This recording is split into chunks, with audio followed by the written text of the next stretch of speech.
I'm Zack the Mothman Daggy, and this is Midnight Spookshow, your online source for all the horror news, reviews, and interviews that you can scream at. And for this edition of the Midnight Spookshow, it is a review of the film Buried. Now, Buried is directed by Rodrigo Cortez. He's the guy who brought you The Contestant. And it stars only one on-screen actor, and that is Ryan Reynolds. He was seen in the Amityville Horror, Blade Trinity, and the upcoming Green Lantern film. The plot of this film is pretty simple.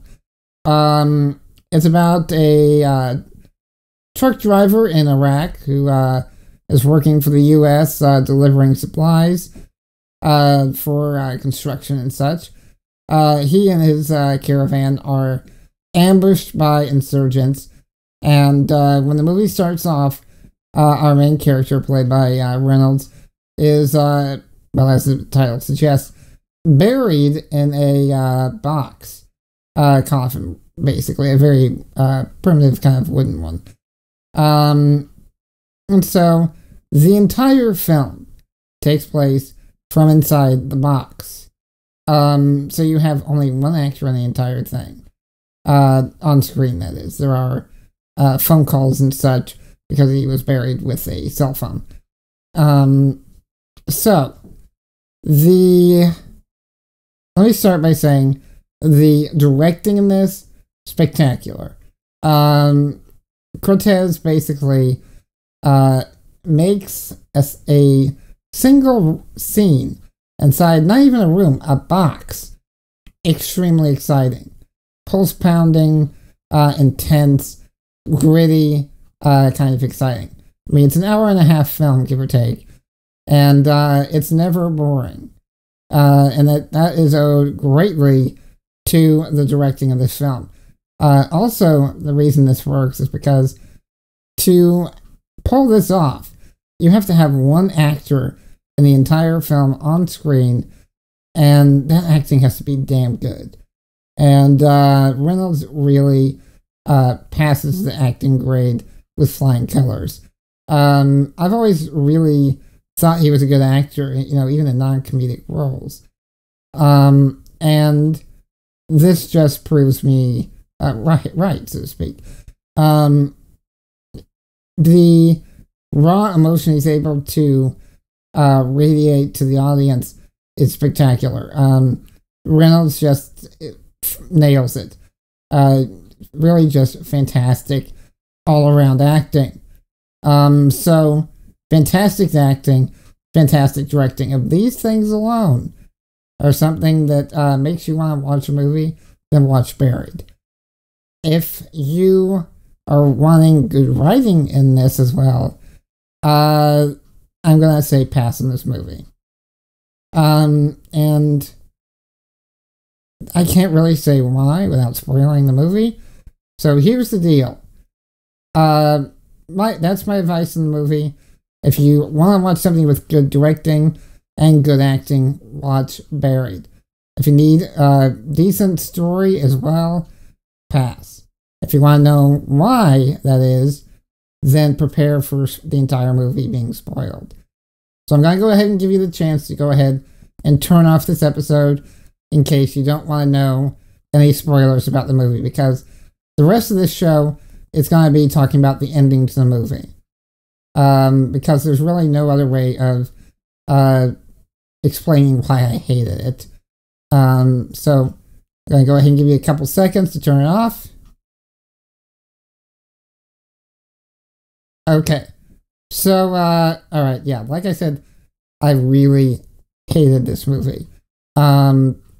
This is the only movie that made me hate a writer. And I saw Thanksgiving. So, let me explain why. The movie starts off at a low point. Okay? Very depressing low point. And it manages to go lower all the way through. When writing this type of movie, You don't have to have the Hollywood happy ending. That's fine. But you have to give some sort of sense of catharsis to the audience. Because otherwise, pardon my French, you're just fucking with them. And that's what this writer does. There's a scene at the end where he realizes he's not going to get out, and he's recording kind of his last words to his wife and son. That's where the movie should have ended. You know, it's depressing, but it could have worked. Because, you know, there is that release of him accepting his fate. He is saying goodbye. It's sad, powerful, works. But then the writer decides to tack on an additional 10 minutes of basically yanking the audience around.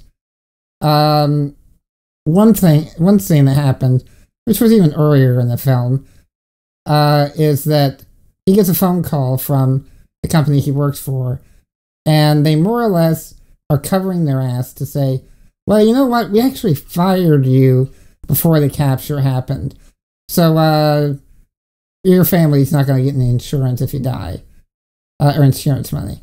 And so he gets ripped off in that way, and they do so by implying he had an affair on his wife, which, by the way it looked, didn't happen.